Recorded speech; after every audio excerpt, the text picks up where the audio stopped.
नमस्ते सर। हाँ, hello dear students. आवाज़ आ रही है आप नमस्ते लोग को? जी। Sir. Good evening sir. Good evening, good evening. Good evening sir.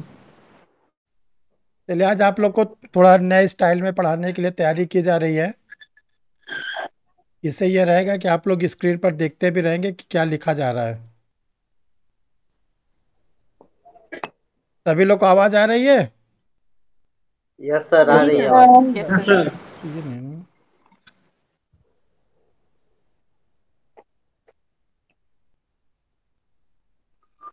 चलिए, आज आप लोग का जो पेपर स्टार्ट होगा वो है Indian contract act.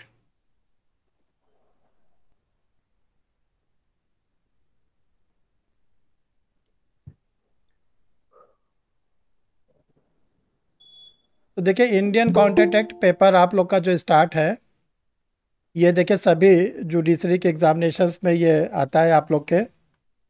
Indian contract act, good evening sir. जिसको हम लोग हिंदी गुड इवनिंग, जिसको हम लोग हिंदी में कहते हैं भारतीय संविदा अधिनियम। भारतीय संविदा अधिनियम। तो जरा इसकी हम लोग पहले हिस्टोरिकल बैकग्राउंड आज पढ़ेंगे, और हिस्टोरिकल बैकग्राउंड के बाद फिर हम लोग एक एक करके इसका डिटेल पढ़ेंगे। ठीक है? तो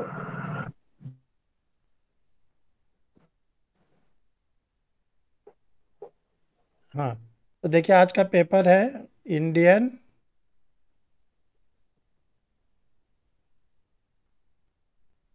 कॉन्ट्रैक्ट एक्ट। देखो, ये एक्ट जो है ये 1872 का है। ये जो एक्ट है 1872 का है, भारतीय संविदा अधिनियम 1872। जो हम लिख रहे हैं आप लोग को दिख रहा है? Yes sir. Yes sir. Yes sir.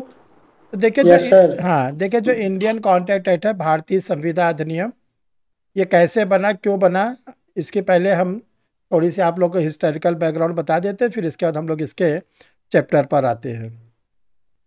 देखिए, जब आप लोग को बताया गया था कि 1858 के बाद सारे कानून डेवलप हुए। जब रिवोल्ट हो गया था, रिवोल्ट के बाद सारे कानून डेवलप हुए। तो जब हम लोग की आईपीसी बन गई, हम लोग का एविडेंस एक्ट बन गया, ये सब तैयारी हो गई, तो जो ब्रिटिशर्स थे, अंग्रेज थे, उनका भारत से जो व्यापार होता था वो समुद्री मार्ग के द्वारा होता था। उस समय जो बिजनेस का सिस्टम था वो था समुद्री मार्ग। तो समुद्री मार्ग होने के कारण जो उन लोगों ने लॉ डेवलप किया उसका नाम था मर्केंटाइल लॉ। 1872 में जो ब्रिटिशर्स ने बनाया उसका नाम था मर्केंटाइल लॉ। देखो, मर्केंटाइल लॉ को हम लोग क्या बोलते हैं? वाणिज्यिक विधि, सामुद्रिक विधि या वाणिज्यिक विधि। वाणिज्यिक विधि। तो उन्होंने क्या किया, हम लोग को लिए मर्केंटाइल लॉ बनाया, और मर्केंटाइल लॉ में उन्होंने 4 प्रकार के लॉ को डेवलप किया। एक डेवलप किया संविदा विधि, जिसको हम लोग कहते हैं कॉन्ट्रैक्ट एक्ट। दूसरा उन्होंने डेवलप किया माल विक्रय अधिनियम।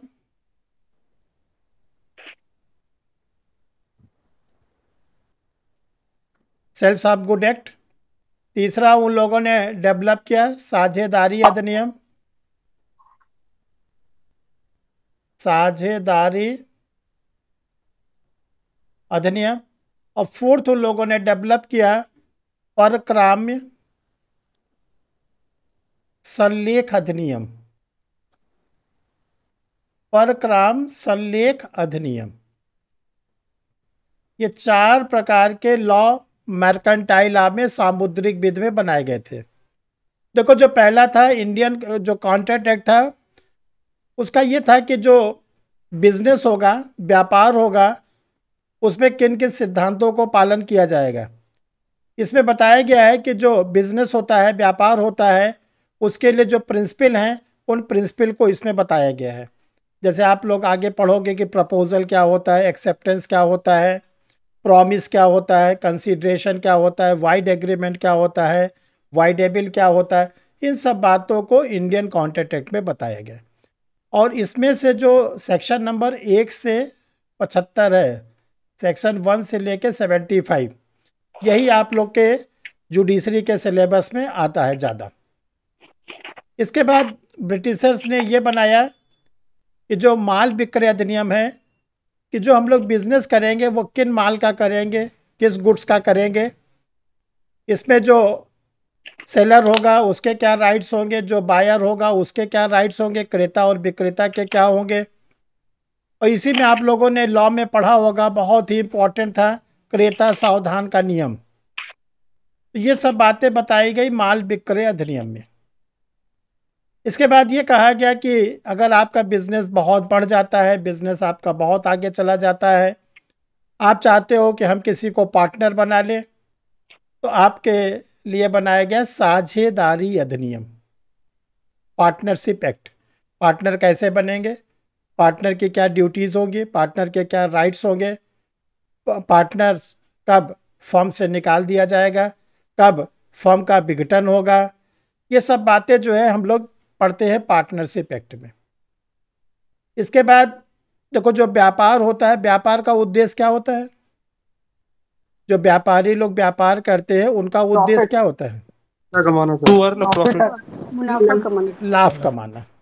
ये अलग बात है, कभी कभी व्यापारी को घाटा भी हो जाता है, लेकिन व्यापार का मुख्य उद्देश्य होता है लाभ कमाना। व्यापार का उद्देश्य कोई सेवा करना नहीं होता, ध्यान रखिए। सेवा का जो उद्देश्य होता है वो केवल और केवल होता है कहाँ पर, जहाँ पर कोई न्यास सृजित होता है, जहाँ पर कोई न्यास बनता है, क्योंकि न्यास का उद्देश्य धन कमाना नहीं है। न्यास का उद्देश्य, ट्रस्ट का उद्देश्य जो होता है वो क्या होता है, केवल और केवल सेवा करना। तो देखो, जो व्यापार का उद्देश्य चूँकि धन कमाना है, पैसा कमाना है, तो व्यापार में जब पैसा आएगा, लाभ होगा, तो उस समय 1872 में क्या होता था कि चोर डाकू ज़्यादा लोग होते थे, और वो लोग क्या करते थे, पैसे को डाका डाल देते थे, चोरी कर लेते थे। तो निगोशिएबल इंस्ट्रूमेंट एक्ट में बनाया गया बैंकिंग सिस्टम, जो परक्राम संलेख अधिनियम है, जिसको हम लोग कहते हैं निगोशिएबल इंस्ट्रूमेंट एक्ट। तो निगोशिएबल इंस्ट्रूमेंट एक्ट में जो है क्या बताया गया कि बैंकिंग सिस्टम, कि जब व्यापार के द्वारा पैसे आने लगे, तो पैसे आने के बाद क्या करें, इसको हम लोग बैंक में रखें। इसी को माइनर, आज ये माइनर एक्ट के रूप में काम करता है, निगोशिएबल इंस्ट्रूमेंट एक्ट, जिसको हम लोग एनआई एक्ट कहते हैं। और इसमें चेक, हुंडी, बैंकिंग सिस्टम, इन सब बातों को हम लोग निगोशिएबल इंस्ट्रूमेंट एक्ट में पढ़ते हैं। तो ये तो देखो, ये 4 प्रकार की विधियां उन लोगों ने बनाया था, जिसको हम लोग कहते हैं सामुद्रिक विधि या वाणिज्यिक विधि। इसमें से देखिए, माल विक्रय अधिनियम 1930 में इस अधिनियम से हटाकर अलग से बना दिया गया, और जो हम लोग के साझेदारी अधिनियम थे ये 1932 में हटा दिया गया। अब हम लोग के पास जो बचा है वो है संविदा अधिनियम। तो जो संविदा अधिनियम है, हम लोग इसका नाम देते हैं भारतीय संविदा अधिनियम 1872, क्योंकि ये 72 में बना था, तो हम लोग इसको 72 ही यूज़ करेंगे, ध्यान रखिएगा। जबकि माल विक्रय अधिनियम का सन बदल गया है, साझेदारी अधिनियम का सन बदल गया है, ठीक है। तो और जो परक्राम संलेख अधिनियम, उसका भी सन बदल गया है। तो देखिए, जो भारतीय संविदा अधिनियम है, इसमें हम लोग को ये क्लियर हुआ कि इसका उद्देश्य होता है व्यापार करना, धन कमाना और पैसे कमाना। पे जाके अब चलिए देखिए, जो इंडियन कॉन्ट्रैक्ट एक्ट है, भारतीय संविदा अधिनियम, इसमें एग्जामिनेशन में क्या आते हैं, कैसे क्वेश्चंस आते हैं, ये होता क्या है, ये एक एक चीज़ करके हम लोग आपके सामने रखते हैं। देखिए, सबसे पहले इसमें जो सेक्शन 1 है, धारा 1। सर, इसमें लिखा हुआ है 1872 का अधिनियम संख्या 9, इसका मतलब क्या होता है? 9 का मतलब ये है कि जब ये 1872 में कानून बन रहे थे, तो इसके पहले 8 कानून और बन चुके थे। इसका नंबर है 9वां, ठीक है। यानी 1872 में ये 9 नंबर पे बना था, इसके पहले 8 कानून और बन चुके थे, ठीक है। अच्छा, अब देखिए, जो सेक्शन 1 है, सेक्शन 1 पे देखिए 2 बातें इसमें कही गई हैं। पहला तो ये कहा गया इस एक्ट का नाम क्या होगा। तो देखिए इस एक्ट का नाम है इंडियन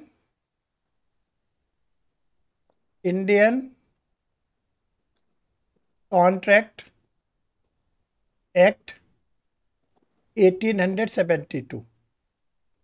इसका हिंदी में हम लोग नाम पढ़ेंगे भारतीय संविदा अधिनियम 1872। भारतीय संविदा अधिनियम 1872, ये तो एक्ट का नाम है जो हम लोग इसको पढ़ते हैं। ये तो हर एक्ट का नाम होता है, इसका भी नाम यही दिया गया है। और देखिए जो ये एक्ट है, ये जब बना था तो ये एक्ट कहाँ इन्फोर्स होता था, तो ये ध्यान रखिएगा उस समय इन्फोर्स होता था ब्रिटिश इंडिया में। उस समय ये कहाँ लागू होता था, संपूर्ण ब्रिटिश इंडिया में, ब्रिटिश भारत में, ये ध्यान रखिएगा।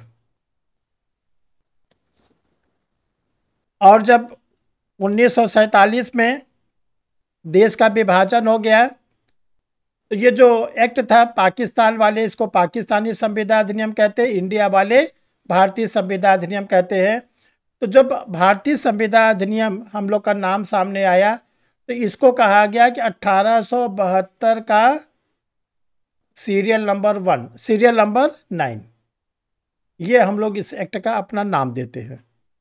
अब क्वेश्चन ये होता है कि 1947 के बाद ये कहाँ लागू होता है। तो ध्यान रखिएगा 1947 के बाद इसका जो प्रवर्तन था वो जम्मू कश्मीर को छोड़ के संपूर्ण भारत में।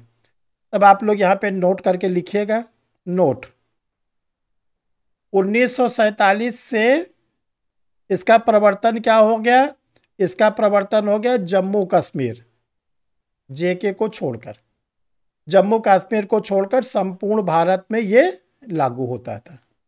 ठीक। अब क्वेश्चन ये उठता है कि इसका आज के समय में क्या कंडीशन है।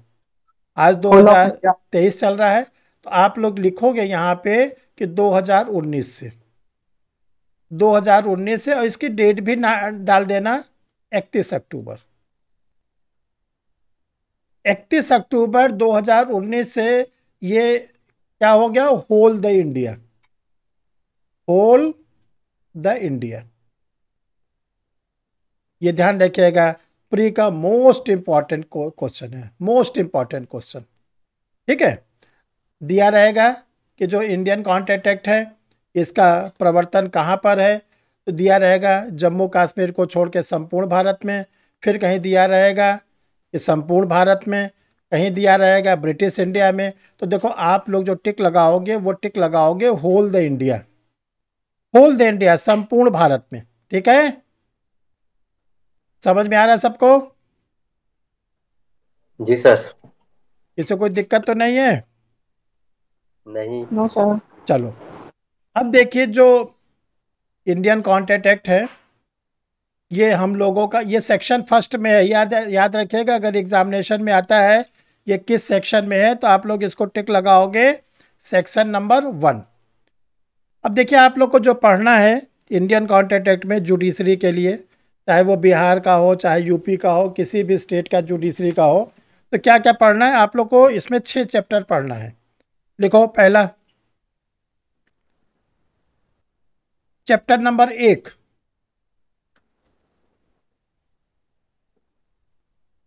प्रस्थापनाओं की संसूचना, कामा प्रतिग्रहण और प्रतिसहरण के विषय में। और इंग्लिश वर्जन जरूर लिख लेना, हम बोल रहे हैं। द कम्युनिकेशन, कमा acceptance and revocation of proposal.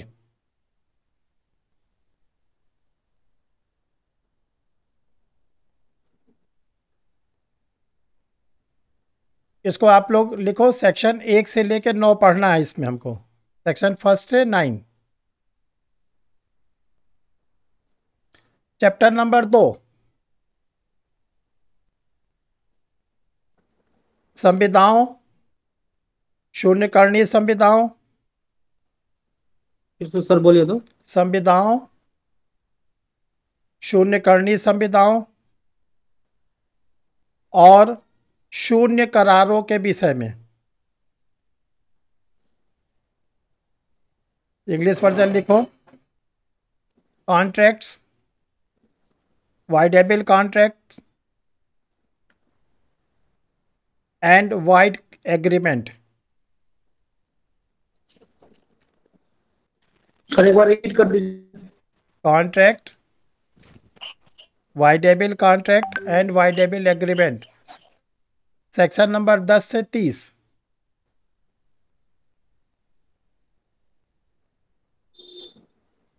तीसरा, चैप्टर नंबर 3, कॉन्टीजेंट कॉन्ट्रैक्ट, समाश्रित संविदा, कॉन्टीजेंट कॉन्ट्रैक्ट, समाश्रित संविदा,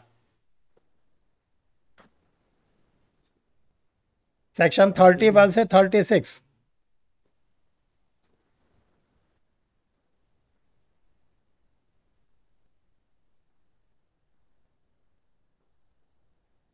चैप्टर नंबर 4,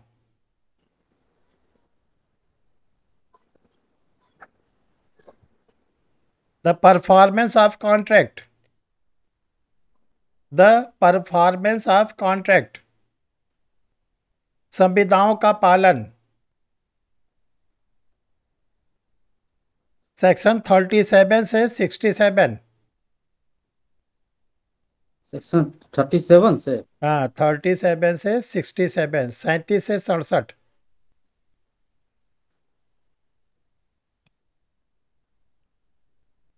चैप्टर नंबर 5, इसका छोटा सा नाम लिख लो, क्वासी कॉन्ट्रैक्ट, संविदा कल्प, 68 से 72, 68 से 72। Chapter number 6, the consequences of breach of contract,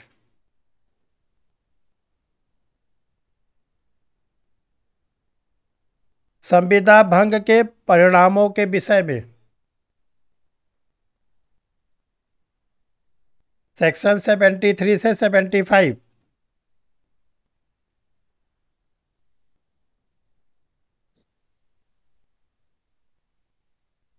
73 से सर कितना तक? 75। अच्छा, अब देखो, आप लोग को हमने एक बार शुरू में बताया था कि लॉ 2 प्रकार के होते हैं, एक सब्सटेंटिव लॉ होता है, एक प्रोसीजर लॉ होता है। तो यहाँ पे क्वेश्चन ये आता है कि जो आप लोग एक्ट आज पढ़ना शुरू किए हो, इंडियन कॉन्ट्रैक्ट एक्ट, ये आप लोग का सब्सटेंटिव लॉ है कि ये प्रोसीजर लॉ है?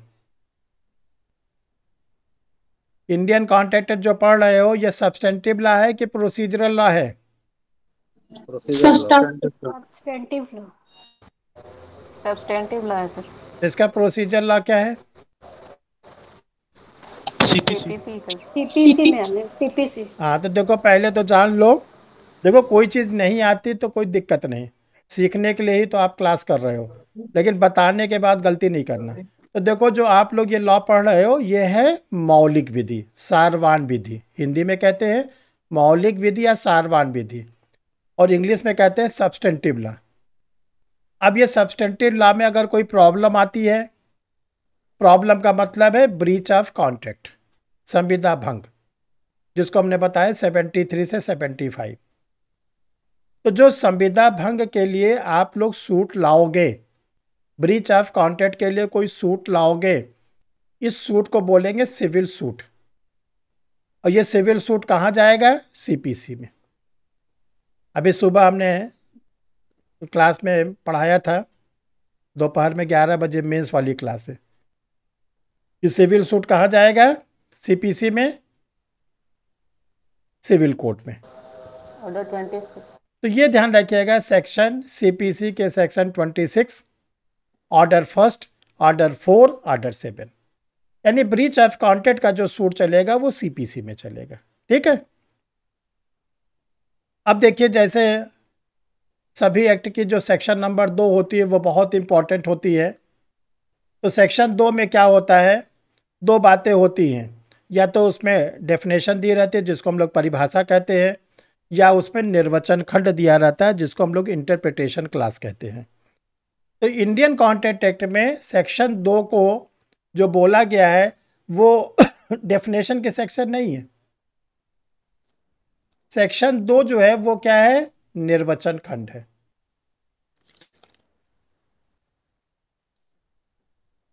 खंड जिसको हम लोग कहते हैं इंटरप्रिटेशन क्लास।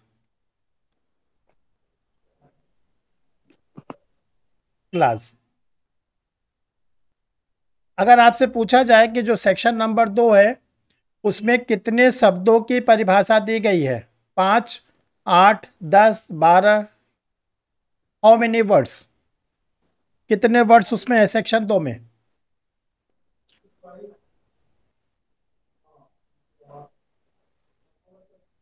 8 शायद सर। हाँ, भिड़ाओ भिड़ाओ, कहीं ना कहीं हो जाएगा।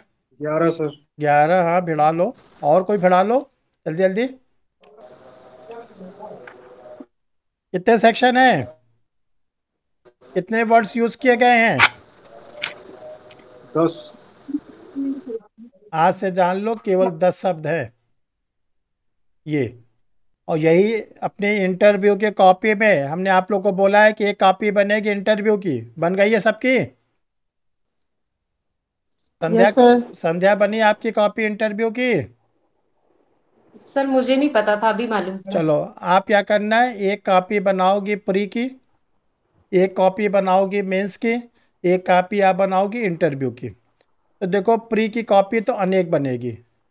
अगर आप संविदा अधिनियम पढ़ रहे हो तो संविदा की अलग बनेगी, आप अगर सीआरपीसी पढ़ते हो तो अलग बनेगी, इसी प्रकार मेंस की भी अलग अलग बनेगी। बट इंटरव्यू की केवल ये कॉपी, इंटरव्यू वाली कॉपी में जैसे रोज बोला जाए तुरंत लिख लेना है। अभी क्लास खत्म होगी, लिख लेना है कि जो सेक्शन 2 है इसमें 10 शब्दों की परिभाषा दी गई है। अब ये जो 10 शब्द हैं वे हैं क्या क्या, क्वेश्चन तो ये उठता है, ये 10 शब्द क्या क्या हैं? और कल हमने आप लोग को कोई होमवर्क भी दिया था, उसकी तो चर्चा आप लोग नहीं कर रहे, छिपा के बैठे हो। Offer and proposal. क्या है दोनों? सर ऑफर जो है ये सर ब्रिटिश टाइम में सर था, दोनों है एक ही। और प्रपोजल जो है ये जब इंडियन कॉन्ट्रैक्ट एक्ट में सर इसे प्रपोजल कहते हैं। अरे एक खरीदार है, एक विक्रेता है प्रस्ताव। अरे वाह, ये कहाँ पढ़े थे चंदन, कौन सी यूनिवर्सिटी में पढ़ाया गया था? सर ये सेक्शन 2 में है इंग्लिश प्रपोजल। कॉन्ट्रैक्ट एक्ट में सर ऑफर वर्ड यूज किया गया था, और इंडियन कॉन्ट्रैक्ट एक्ट 72 में अच्छा, आप लोग proposal ऐसा word use बताते किया हो था, कोई यही हल्का main फुल्का difference है। टीचर हो, हाँ कर दे, आप लोग का काम बन जाए, और बाद में उसके खिलाफ डिफेमेशन का मुकदमा लाओ, 2 साल की वो जेल में जाए राहुल गांधी के साथ। क्यों ऐसा बताते हो, ठीक से क्यों नहीं पढ़ते? देखो, आज से जान लो, हम लोग का इंडियन कॉन्ट्रैक्ट एक्ट बनने के पहले British contract act already existence में था। अंग्रेजों ने अपने देश के लिए अलग से बना रखा था पहले से ब्रिटिश कॉन्ट्रैक्ट एक्ट। तो जो ब्रिटिश कॉन्ट्रैक्ट एक्ट है वहां पर वर्ड यूज किया गया ऑफर, ऑफर जिसको हिंदी में कहते हैं प्रस्ताव। और जब उन्होंने हमारे लिए बनाया, हमारे लिए मतलब ब्रिटिश इंडिया के लिए बनाया, तो हमारे लिए उन्होंने वर्ड यूज किया प्रपोजल। इसको हिंदी में क्या कहते हैं, प्रस्थापना, प्रस्थापना। तो जरा से इसको आप लोग अपनी कॉपी में लिख लो कि ब्रिटिश संविदा अधिनियम में जो वर्ड है वो ऑफर है, प्रस्ताव है, और जो भारतीय संविदा अधिनियम है उसमें वर्ड है प्रपोजल, प्रस्थापना, प्रस्थापना। ठीक है। अब देखो, जो सेक्शन नंबर 2 है इसमें आपसे ये पूछा जा सकता है कि प्रीलिम्स एग्जामिनेशन में कि नीचे दिए गए कौन से शब्द सेक्शन 2 में नहीं है। आपसे पूछा जा सकता है, या आपसे इंटरव्यू में पूछा जा सकता है कि ये बताइए धारा 2 में कौन कौन से शब्द हैं, 10, जो आपने अभी 10 बताया है। तो जरा इसको लिख लो, लिखो आप लोग। पहला है प्रपोजल। प्रपोजल जिसको कहते हैं प्रस्तावना, और ये दिया गया है सेक्शन 2A। लिखो नंबर 1 प्रपोजल, प्रस्तावना, सेक्शन 2A। दूसरा लिखिए आप लोग प्रतिग्रहण या स्वीकृति, acceptance, section 2B।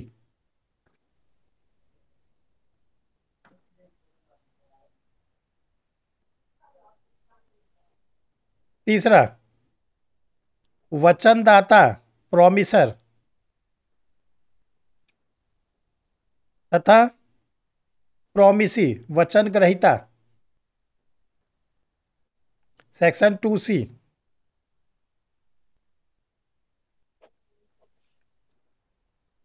Fourth number पे लिखो प्रतिफल, कंसिडरेशन, 2D।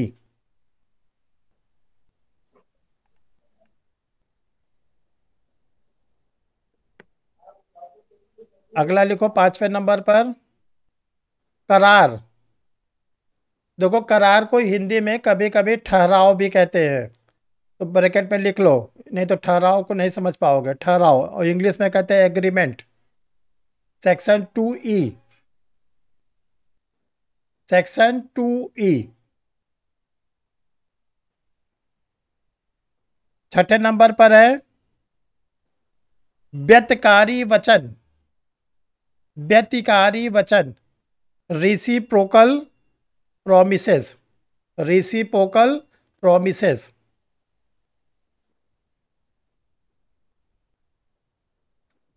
अगला नंबर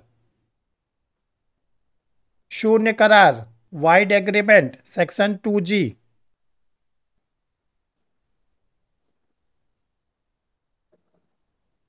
नेक्स्ट संविदा, कॉन्ट्रैक्ट, सेक्शन 2H। इसको तो भूलना मत, आपसे पूछा जाएगा संविदा की परिभाषा किस सेक्शन में दी गई है, 2H। इसको तो बिल्कुल भूलना मत। नेक्स्ट शून्यकर्णी संविदा,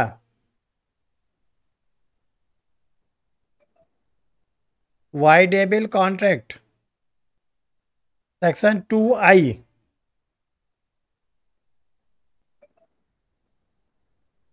कितने हो गए? 8 9 10 हो गए। अरे 10 कैसे हो गए? 8 हो गया हुआ सर। सर 8 हुए ना 8 9 हो गए सर, 9। 9 हो गए 9 हो सर। गए सर आप लोग बहुत 9 डराते हुए। हो। सर 8 हुए वचन ग्रहीता और वचनदाता एक ही में नहीं हुआ। लिखवा है। हाँ 10वां लिखवाए नहीं, लिखा है। 10वां लिखो लास्ट में, शून्य संविदा, वाइड कॉन्ट्रैक्ट, 2J। 2J। देखो आप लोग हिंदी मीडियम से एग्जाम दो, कोई दिक्कत नहीं, लेकिन सेक्शन को ABCD वाला लिखो, और जो ABCD लिखोगे वो स्मॉल लेटर में रहेगा, 2A कैपिटल में मत लिखना। हो गया सबका 10? Yes sir. अच्छा यस सर अब चलो, आज हम लोग शुरू करने जा रहे हैं प्रपोजल। देखो प्रपोजल इंडियन कॉन्ट्रैक्ट एक्ट में क्या कहा गया, और प्रैक्टिकल फॉर्म में व्यवहारिक जीवन में हम लोग क्या होता है। जैसे व्यापार का उद्देश्य, ये जो हम लोग लॉ पढ़ रहे हैं इसका उद्देश्य है व्यापार करना।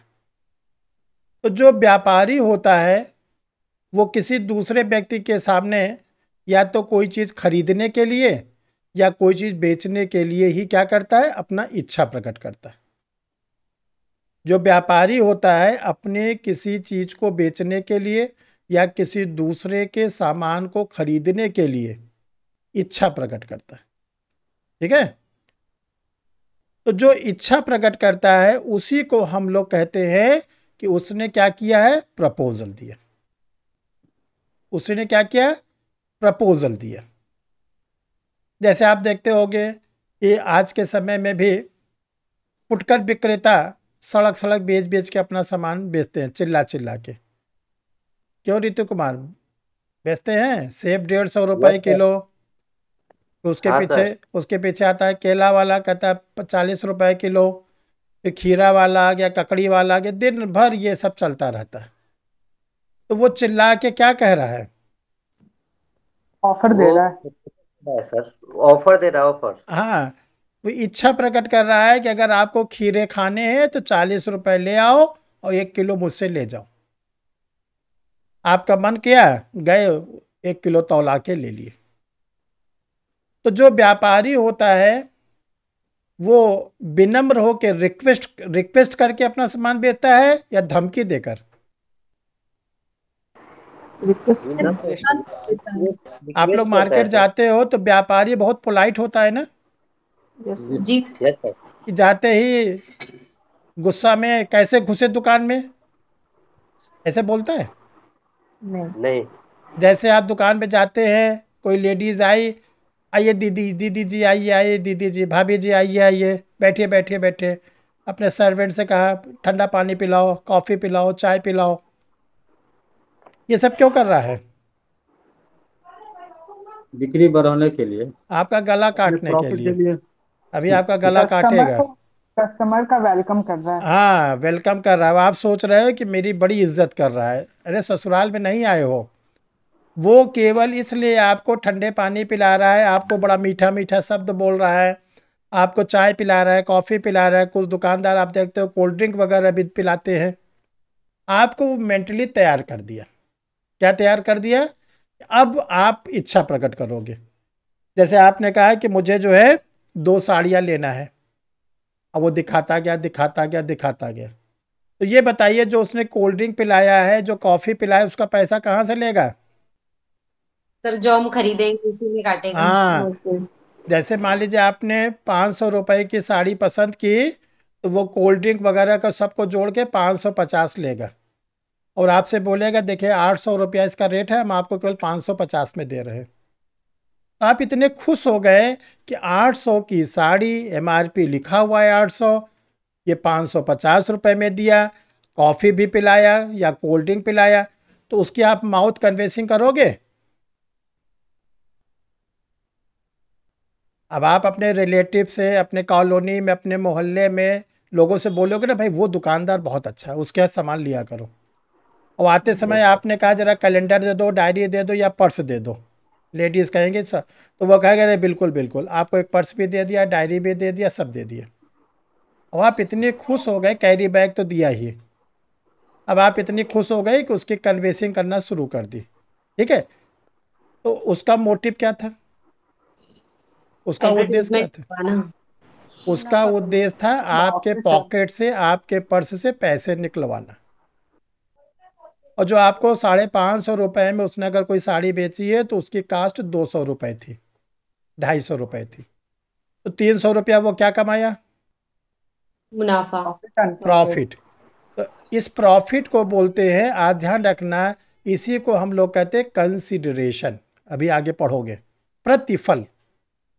ठीक है, तो देखो जो प्रस्ताव होता है, इसमें क्या होता है, एक व्यक्ति दूसरे व्यक्ति के सामने किसी कार्य को करने या किसी कार्य को न करने के लिए अपनी इच्छा प्रकट करता है और इस उद्देश्य से इच्छा प्रकट करता है कि दूसरे वाला उस पर अपनी सहमति दे दे। इसी को सेक्शन 2A में बोला गया है प्रस्थापना। इसी को सेक्शन 2A में बोला गया है प्रस्थापना, प्रस्ताव। और जो परिभाषा ओरिजिनल है बेयरेक्ट से या टेक्स्ट बुक से याद कर डालना। अब आते प्रस्ताव के आवश्यक तत्व, इंग्रेडिएंट्स। ये जो हम लोग प्रस्ताव करते हैं, इसके क्या क्या इसेंशियल कंडीशंस होती हैं। नंबर 1 लिखते चलो इसको आप लोग, प्रस्ताव के आवश्यक तत्व, essential elements of proposal. First, 2 or more person, 2 या 2 से अधिक व्यक्ति।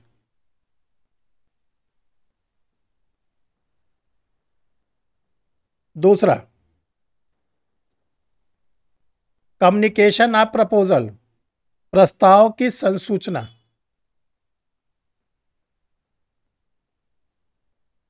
तीसरा है objects of proposal,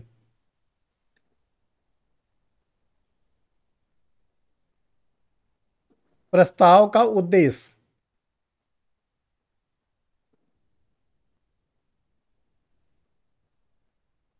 fourth number पर है इंटेंशन टू क्रिएट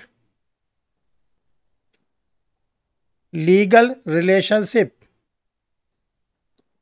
विधिक संबंध सृजित करने का आशय।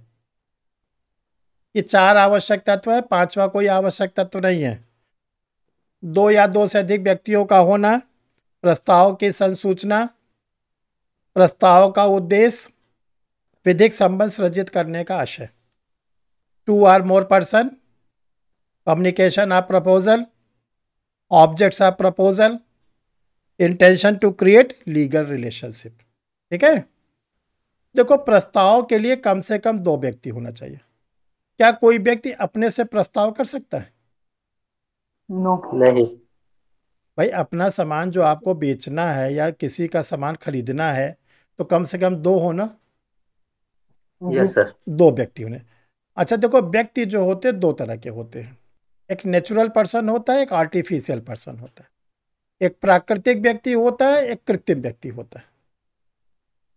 तो ये जो 2 व्यक्ति होंगे, दोनों के दोनों नेचुरल होने चाहिए कि दोनों के दोनों आर्टिफिशियल होने चाहिए, या एक नेचुरल एक आर्टिफिशियल?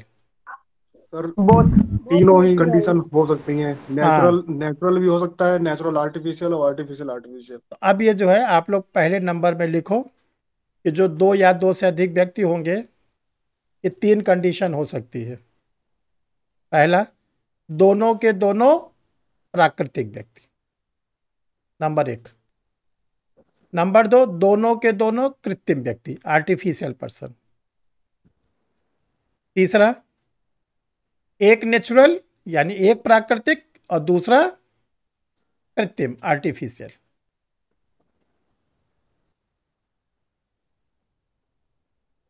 देखो, दोनों के दोनों नेचुरल कैसे? जैसे मान लो दिनेश नामक व्यक्ति हैं, वो राकेश को 500 रुपये में अपनी घड़ी बेचते हैं। दिनेश नामक व्यक्ति राकेश को 500 रुपये में अपनी घड़ी बेचते हैं। तो दिनेश और राकेश दोनों कैसे व्यक्ति हैं? नेचुरल के आर्टिफिशियल? नेचुरल। दोनों के दोनों नेचुरल पर्सन है। तो पहला तो एग्जाम्पल ये लिख लो, नेचुरल का नेचुरल। दूसरा, दोनों के दोनों आर्टिफिशियल। जैसे 2 कंपनियां आपस में कोई एग्रीमेंट कर लेती हैं, 2 कंपनियां, तो कंपनी क्या होती है? Artificial person. आर्टिफिशियल। और इसका एक एग्जाम्पल और है, जब आप लोग ट्रेन से जर्नी करते हो तो ट्रेन में आप लोग देखते हो एक कंपार्टमेंट लगा रहता है RMS, लिखा रहता है RMS, जी। रेलवे मेल डाक से- सर्विस। रेलवे जो होता है, जो डाक की जितनी भी वो क्या नाम है, लेटर वगैरह होता है, पैकेट वगैरह होता है, वो ले जाता है। तो पोस्ट ऑफिस आर्टिफिशियल पर्सन है, रेलवे आर्टिफिशियल पर्सन है। तो रेलवे और पोस्ट ऑफिस का एग्रीमेंट जो होता है उसी का नाम है RMS।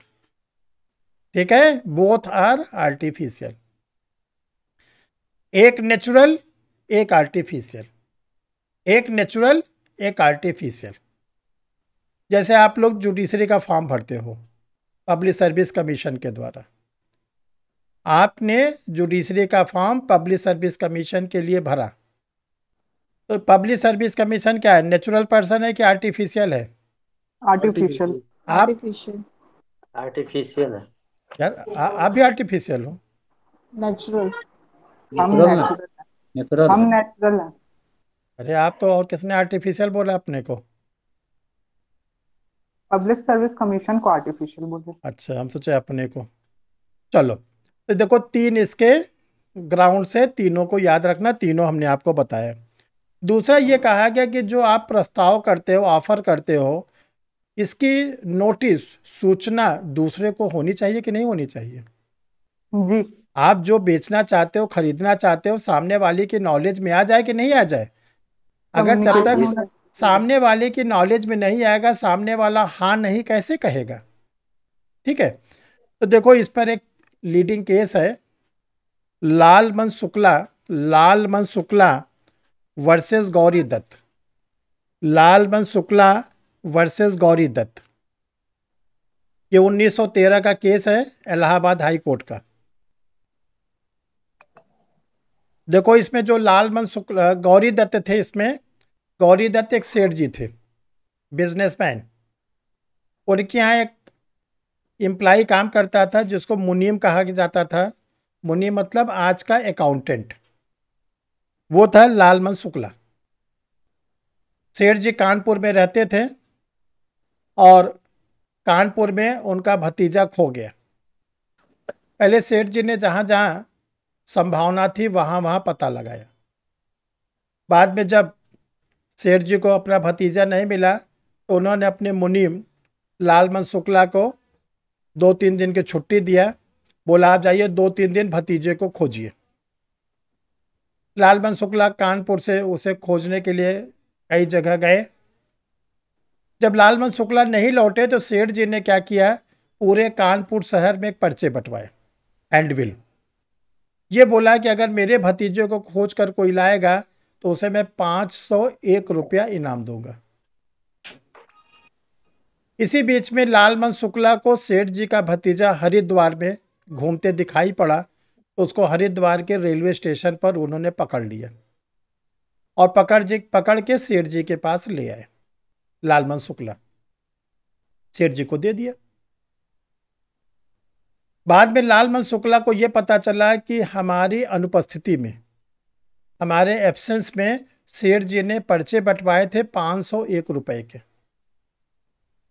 तो लालमन शुक्ला ने 501 रुपए की डिमांड किया सेठ जी से कि आपने तो कहा था जो भतीजा खोज कर लाएगा 501 रुपया देंगे। ठीक है, जैसे ऋतु कुमार आप खो जाओ तो आपके चाचा जी नाम की घोषणा कर दें। ठीक है।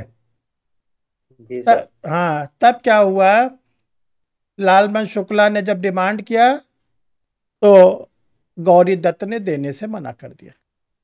मैटर इलाहाबाद हाई कोर्ट में आया, 1913 का मैटर है, आज से 110 साल पुराना।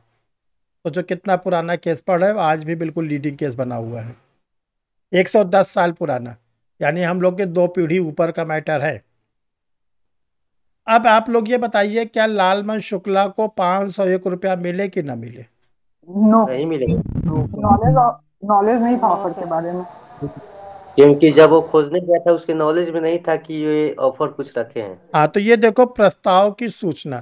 तो यहाँ पे लालमन शुक्ला को इलाहाबाद हाई कोर्ट ने ये निर्णय दिया है कि आप 501 रुपया नहीं पा सकते। पहला, एक तो आपको प्रस्ताव की सूचना नहीं थी। दूसरा, आपको तो आप सेठ जी के मंथली सैलरी बेस्ड एम्प्लॉय थे, आप वेतन भोगी कर्मचारी थे। सेठ जी ने तो आपको ऑलरेडी छुट्टी दे के भेजा था, तो छुट्टी में सैलरी मिलती कि ना मिलती? मिलती। मिलती तो है। इसलिए लालमन शुक्ला को 501 रुपया नहीं मिला और ये हम लोग के लिए बन गया लीडिंग केस। इसको लिख लेना। तीसरा है प्रस्ताव का उद्देश्य। अच्छा, प्रस्ताव जो होना चाहिए, यानी कि जो प्रपोजल, उसका कोई ऑब्जेक्ट होना चाहिए कि नहीं होना चाहिए? सर्टेनिटी होनी चाहिए। जैसे आप लोग क्लास कर रहे हो तो क्लास का कोई ऑब्जेक्ट है? Yes sir. यस आप सर। सिर्फ पढ़ रहे हैं, ये ऑब्जेक्ट है। अच्छा, ये हो जाए कि 15 साल जुडिशियल की वैकेंसी नहीं आएगी, तब तब आप कोई नहीं पढ़ोगे? पढ़ेगा। तब आप पढ़ोगे? नहीं सर, क्यों? उल्टी हो क्योंकि जाए, ऑब्जेक्ट नहीं होता उस पढ़ समय। लोगे तो उल्टी हो जाएगी, नॉलेज कर नहीं, लोगे। वो उल्टी नहीं होगी, पर सर ऑब्जेक्ट, वो आप बोल रहे हैं ना कि उद्देश्य ऑब्जेक्ट, इसमें नहीं दिख रहा है। हाँ, तो जैसे आप लोग क्लास कर रहे हो तो क्या करते हो, भूख लगी। जैसे जैसे बहुत से कोचिंग वाले करते हैं टारगेट बैच, कोई कहता है क्रैश बैच। ठीक है ना? तो ये जो टारगेट बैच होता है, टारगेट मतलब आपको कोई एग्जाम को टारगेट करके पढ़ाया जा रहा है। तो ऐसे प्रस्ताव को कहा गया उसका कोई ऑब्जेक्ट हो। अब बिना ऑब्जेक्ट का कोई प्रस्ताव आप कर रहे हो,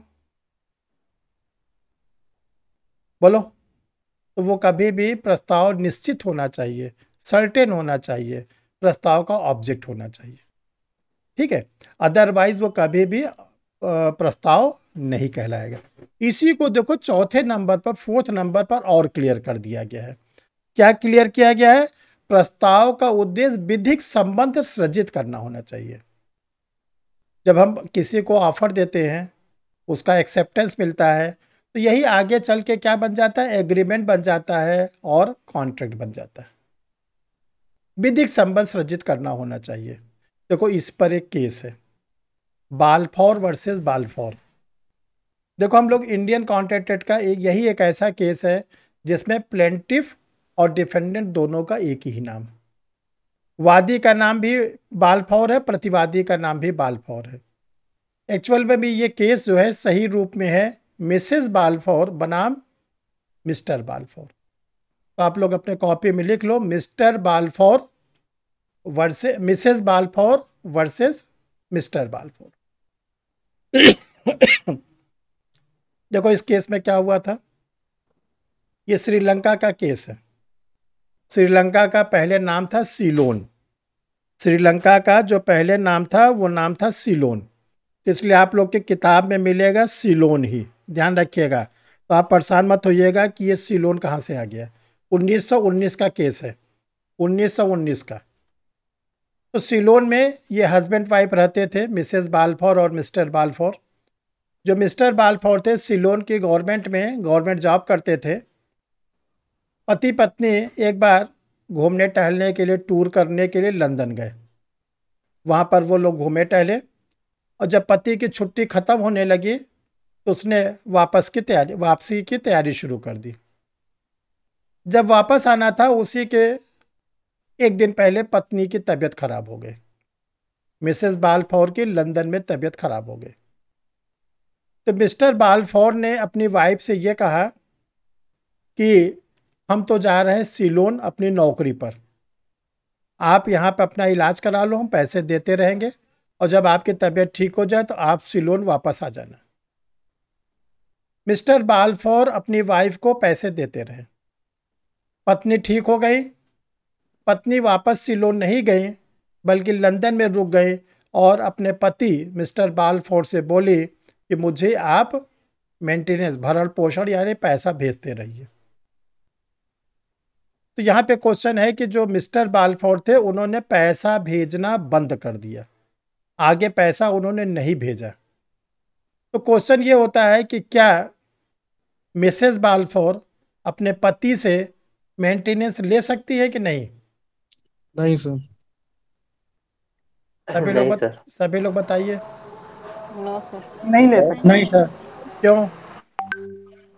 क्योंकि वो लीगल रिलेशनशिप नहीं है। देखिए जो ये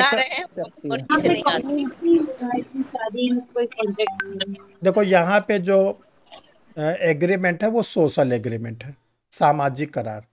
सामाजिक करार ये कहता है कि आप स्वस्थ होने तक, फिट होने तक इलाज कराइए और जैसे आप फिट हो जाइए वापस आ जाइए। ये सोशल बाइंडिंग है। तो जब तक वो ठीक नहीं हुई मिस्टर बाल्फोर देते रहे, लेकिन जब वो ठीक हो गए तो उनको क्या करना चाहिए था? जाना चाहिए था, वापस आना था। उनको वापस अपने पति के पास यानी सीलोन वापस जाना था, क्योंकि वो ज़बरदस्ती रुकी थी और ज़बरदस्ती रुकने के कारण उनका पति उनको मेंटेनेंस देने के लिए बाध्य नहीं है। क्यों, दोनों के बीच में कोई लीगल रिलेशनशिप था? नहीं। ये जो एग्रीमेंट था ये कोई लीगल फॉर्म लिया था? नहीं लिया था। तो इसको हाउस ऑफ लॉर्ड ने ये कहा कि दोनों के बीच में कोई विधिक संबंध सृजित नहीं हुआ था, इसलिए मिसेस बाल्फोर को किसी भी प्रकार का कोई भी मेंटेनेंस आगे अब नहीं मिलेगा। ठीक है, देखो आज इतनी बात हमने आप लोग को पढ़ाई है और इसका जो नेक्स्ट क्लास लगेगी तो हम बताएंगे काइंड्स ऑफ प्रपोजल। जो हम लोग इंडियन कॉन्ट्रैक्ट एक्ट पढ़े इसमें केसों की बौछार है। आप लोगों को केसेस पढ़ना है, केसेस में ईयर को पढ़ना है, किस कोर्ट ने दिया था ये आपको पढ़ना है और क्या डिसीजन दिया गया था।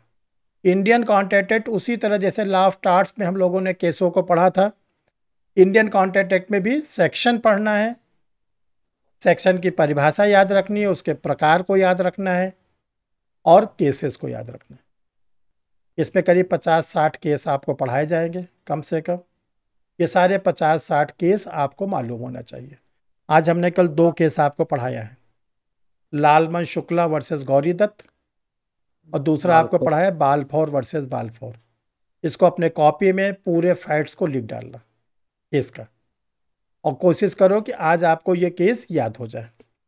क्योंकि सर मालपुर कौन सा कोर्ट में हुआ था? ए, मालपुर कौन सा कोर्ट में हुआ था? सब हाउस ऑफ लॉर्ड्स के केस है। और जब आप लोग की क्लास अब मंडे को लगेगी तो मंडे को हम देखो कौन कौन से केस पढ़ाएंगे, उसको अभी से बता दे रहे हैं। केस को पढ़ लेना। पहला पढ़ना अपटॉन रूरल डिस्ट्रिक्ट काउंसिल, लिखो आप लोग, Upton Upton rural district council versus Powell 1942 1942। फिर से सर बोलिए तो। Upton rural district council versus Powell 1942। दूसरा case Carlill Carlill versus carbolic smoke ball company 1893 1893।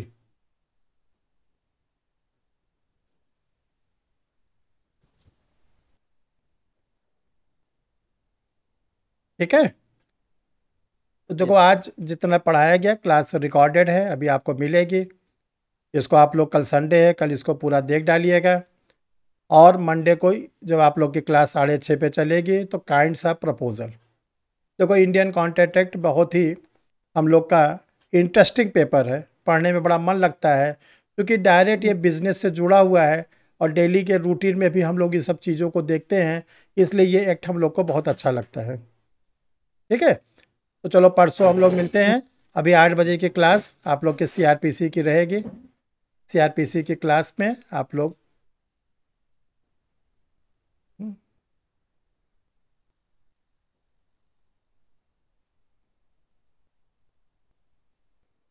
ठीक है।